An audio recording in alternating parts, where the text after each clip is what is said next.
Dear viewers, আসসালামু আলাইকুম। আশা করি আপনারা সবাই ভালো আছেন। বিডি ফ্যাক্ট নিউজ 24 সংবাদে আপনাদের সকলকে স্বাগতম। সাথে আছে আমি নাহিদ হাসান। প্রিয় দর্শক, জাতিসংঘ সাধারণ পরিষদের ৭৯তম অধিবেশনে অংশ নিতে যাচ্ছেন অন্তর্বর্তীকালীন সরকারের প্রধান উপদেষ্টা ডক্টর মোহাম্মদ ইউনূস।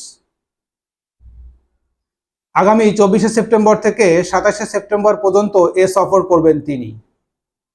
তবে সফরে প্রধান উপদেষ্টার সঙ্গী হচ্ছেন মাত্র ৭ জন। চলুন জেনে আসি সেই ৭ জন কে কে। দায়িত্ব নেওয়ার পর এটাই তার প্রথম বিদেশ সফর। অধিবেশনে যোগ দিতে বাংলাদেশ থেকে যাওয়া দলগুলোর মধ্যে এবারই সব থেকে ছোট দলগুলো নিয়ে সফর করবেন ডক্টর মোহাম্মদ ইউনূস। এর আগে ২০১৫ সালে শেখ হাসিনা ২২৭ জনের একটি দল নিয়ে নিউ ইয়র্কের ৭০তম সাধারণ অধিবেশনে এবং টেকসই উন্নয়ন বিষয়ক জাতিসংঘের বিশেষ শীর্ষ সম্মেলনে যোগ দিতে যান এবং ২০১৪ সালের ৬৯তম সাধারণ অধিবেশনে তার সঙ্গীর সংখ্যা ছিল ১৭৮ জন, আর ২০১৩ সালে এ সংখ্যা ছিল ১৩৪ জন। জাতিসংঘের সাধারণ অধিবেশনে শেখ হাসিনা প্রতিনিধি দলে আওয়ামী লীগ সরকারের মন্ত্রী, প্রধানমন্ত্রীর কার্যালয় ও পররাষ্ট্র মন্ত্রণালয়ের কর্মকর্তা ও ব্যবসায়ী প্রতিনিধিরা থাকতেন। ডক্টর ইউনূসের সফর সঙ্গীদের মধ্যে আছেন তার মেয়ে দিনা আফরোজা, সমন্বয়ক লামিয়া মুর্শিদ, অর্থনৈতিক অবস্থার শ্বেতপত্র প্রণয়ন কমিটির প্রধান দেবপ্রিয় ভট্টাচার্য ও গ্রিকের ব্যবস্থাপনা পরিচালক শহীদুল আলম।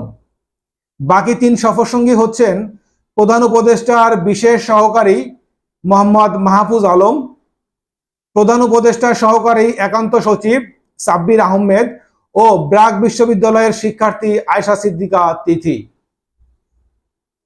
পররাষ্ট্র উপদেষ্টা মোহাম্মদ তৌহিদ হোসেন জানান, জাতিসংঘের সাধারণ অধিবেশনের সফরে প্রধান উপদেষ্টার প্রতিনিধি দলকে কার্যকর ও যতটা সম্ভব ছোট রাখতে চান।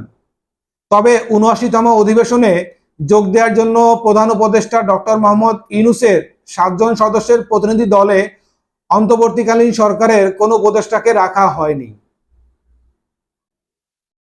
জাতিসংঘের সাধারণ পরিষদের ৭৯তম অধিবেশনের উচ্চ পর্যায়ের সাধারণ আলোচনা শুরু হবে ২৪শে সেপ্টেম্বর। আর সাম্প্রতিক বিষয়ে বিভিন্ন কারণে বৈশ্বিক সুশাসনে যে চ্যালেঞ্জ তৈরি হয়েছে তা নিয়ে আগামী ২২ ও ২৩শে সেপ্টেম্বর সামিট অব দ্য ফিউচারে যোগ দেওয়ার কথা রয়েছে শীর্ষ নেতাদের। এর আগে গত ১ সেপ্টেম্বর পররাষ্ট্র মন্ত্রণালয়ে এক ব্রিফিংয়ে মোহাম্মদ তৌহিদ হোসেন জানান, জাতিসংঘের সাধারণ অধিবেশনে যোগ দিতে সংক্ষিপ্ত সফরে অন্তর্বর্তীকালীন সরকারের প্রধান উপদেষ্টা ডক্টর মোহাম্মদ ইউনূস নিউ ইয়র্কে যাবেন। ব্রিফিংয়ে তিনি আরও জানান, জাতিসংঘের সাধারণ অধিবেশনে প্রধান উপদেষ্টা যাচ্ছেন কিনা সেটা তিনি নিশ্চিত করেছেন। তিনি বলেন, প্রধান উপদেষ্টা জাতিসংঘের সাধারণ অধিবেশনে যাচ্ছেন সেটার সিদ্ধান্ত গৃহীত হয়েছে, তবে তিনি খুব সংক্ষিপ্ত সফর করে চলে আসবেন। ওয়াশিংটনে গেলে হয়তো আরো কিছু কাজ করতে পারত, কিন্তু তিনি দেশের সার্বিক পরিস্থিতি বিবেচনা করে অল্প সময়ের মধ্যে নিউ ইয়র্ক থেকে দেশে ফিরে আসবেন।